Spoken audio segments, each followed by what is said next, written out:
Bonjour à toi. C'est bon? T'es bien installé? Alors prépare-toi à découvrir la voix de Storage.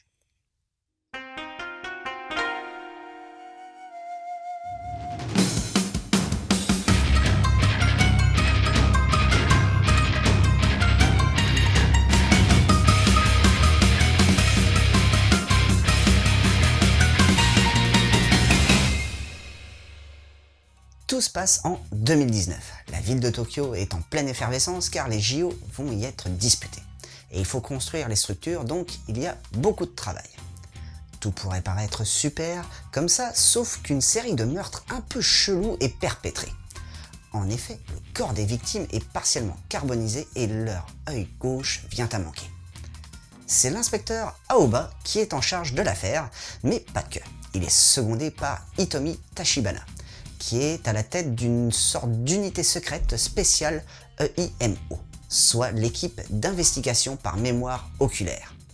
Alors je te vois venir. Tu vas te demander déjà ce que c'est que cette unité. Alors c'est une section de la police criminelle qui est équipée d'une technologie super avancée et qui permet d'analyser la mémoire oculaire des personnes vivantes ou mortes depuis peu. Grâce à cette technologie, l'enquête va prendre un autre tournant et impliquer directement notre jeune inspecteur.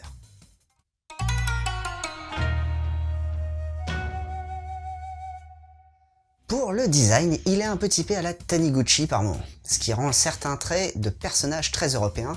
Faut dire que d'un côté, Endo était l'un de ses disciples.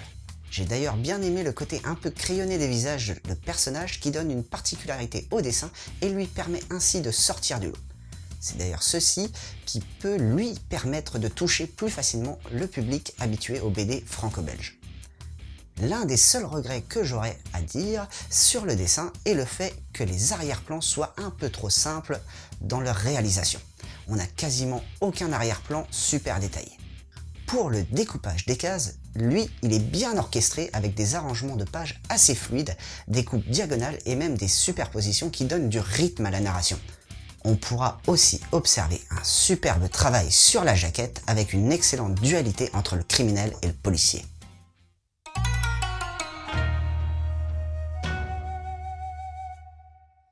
Alors, Ando Jiro a quand même sorti 6 séries différentes au Japon, mais malheureusement pour nous, on n'a eu le droit qu'à 2 de ces séries publiées, Storage et King of Chogi, un seinen mélangeant suspense et drame social.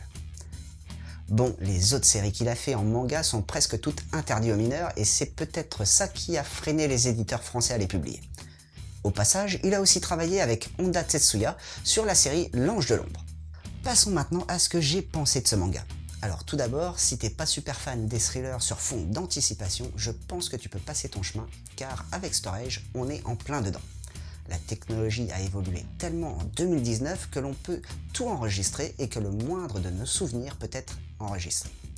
On peut dire adieu à notre vie privée, il y a d'ailleurs un passage qui reflète bien ceci. C'est lorsque Hitomi veut montrer à l'inspecteur Aoba l'efficacité de cette dernière. Mais au-delà de l'aspect anticipation, le côté thriller, lui, est aussi très bien amené, avec des meurtres des plus étranges où le fantastique est tellement ténu qu'on peine à le distinguer de la réalité.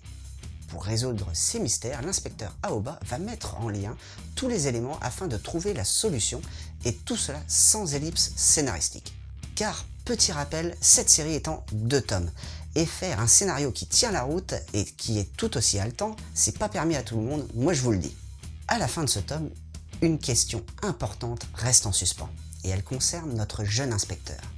Mais je ne t'en dis pas plus, ça sera à toi de le découvrir. Alors passons maintenant aux conseils.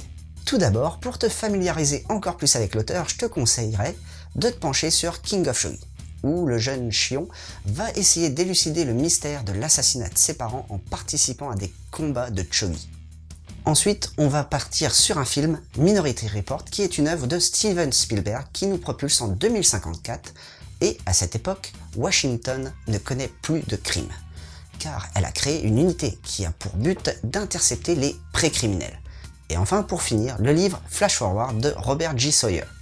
Le monde entier est plongé dans un blackout de 2 minutes 17, durant lequel tout le monde va voir son futur. Au réveil, tout ne sera plus comme avant.